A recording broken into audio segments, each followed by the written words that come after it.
Students, ये voice chapter का करीब करीब अब अंतिम नियम, एक दो नियम मैं आपको बतलाने जा रहा हूँ। इसके बाद ये समाप्त हो जाएगा।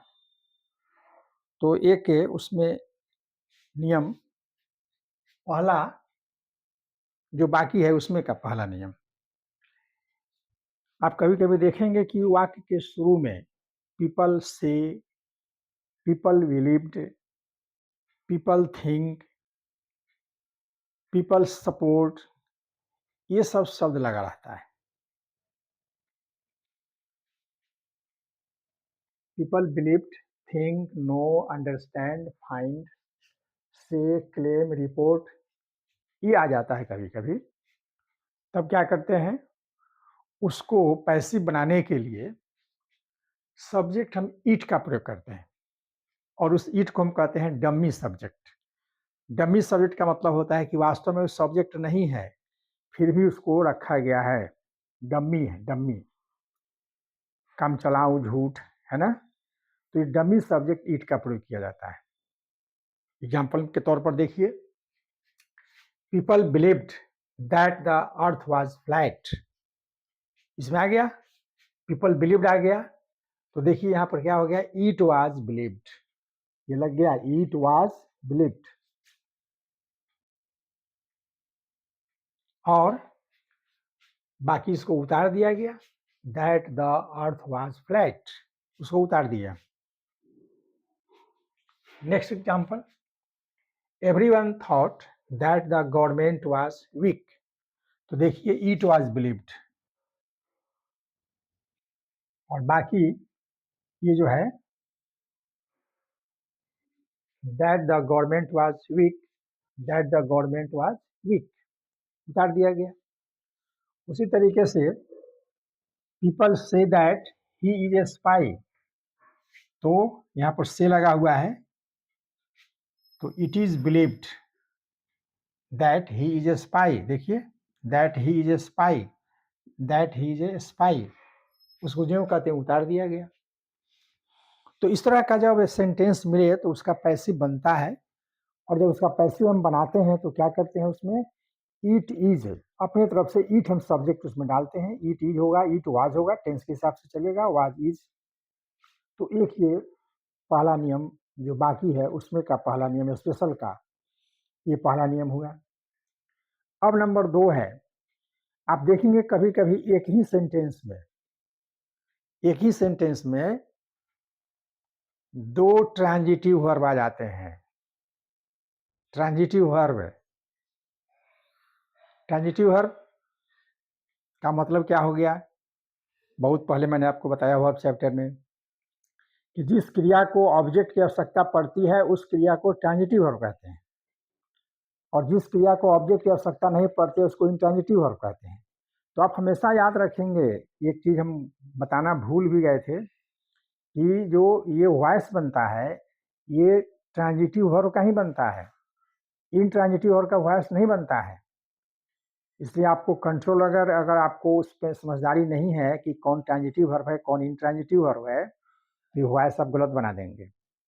इसलिए हमेशा दिमाग में रखेंगे कि इंट्रांजिटिव वर्ब का पैसिव नहीं बनता है, पैसिव बनता है तो ट्रांजिटिव वर्ब का बनता है।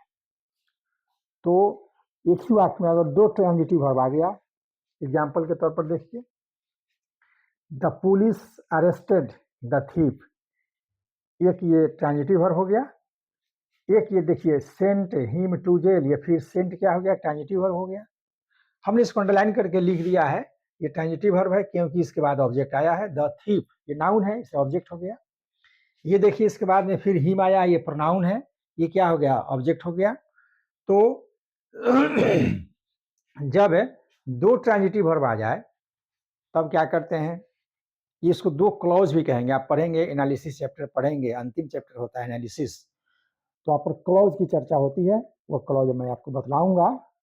तो ये क्लॉज है, the police arrested the thief, एक क्लॉज हो गया। दूसरा क्लॉज हो गया सेंट हिम टू जेल, दूसरा क्लॉज हो गया। ये कंजक्शन है, एंड कंजक्शन है, जुड़ रहा है, ये कंजक्शन है। इसलिए कंजक्शन से ये जुटा, एक ये सेंटेंस, एक ये सेंटेंस, दोनों को जोड़ दिया तो ये कंजक्शन के इधर वाला भी क्लॉज कहलाता है, कंजक्शन के इधर वाला भी क्लॉज कहलाता है। अब उसमें आप पढ़ेंगे प्रिंसिपल क्लॉज होता है, सबऑर्डिनेट क्लॉज होता है, कोऑर्डिनेट क्लॉज होता है। ये जब एनालिसिस पढ़ेंगे तब वहां पर ये सब चीज मिलेगा। तो इसको कैसे पैसिव बनाएंगे? तो दोनों को अलग अलग बनाएंगे।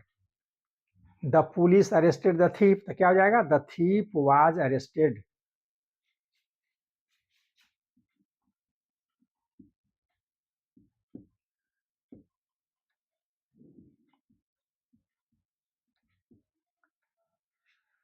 आप इसमें चाहें तो लिख सकते हैं by the police, by the police लिख सकते हैं, नहीं भी लिख सकते हैं। फिर and sent him to jail, तो एंड ही, हिम जो है क्या हो जाएगा? ये ऑब्जेक्ट है, ऑब्जेक्टिव केस में है, ये बनेगा सब्जेक्ट, तो नॉमिनेटिव केस में आएगा तो ही हो जाएगा। एंड ही वाज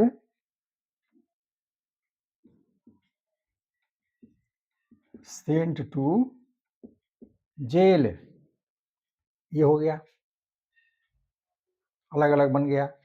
अब है they looted the house and took away the things, दो ट्रांजिटिव वर्ब है, तो और इसको बनाएंगे दे लूटेड द हाउस, तो क्या हो जाएगा? ये सिंपल पास्ट है, सिंपल पास्ट का ये पैसिव है, तो हो जाएगा the house was looted.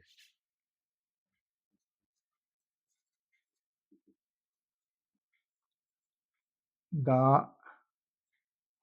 House was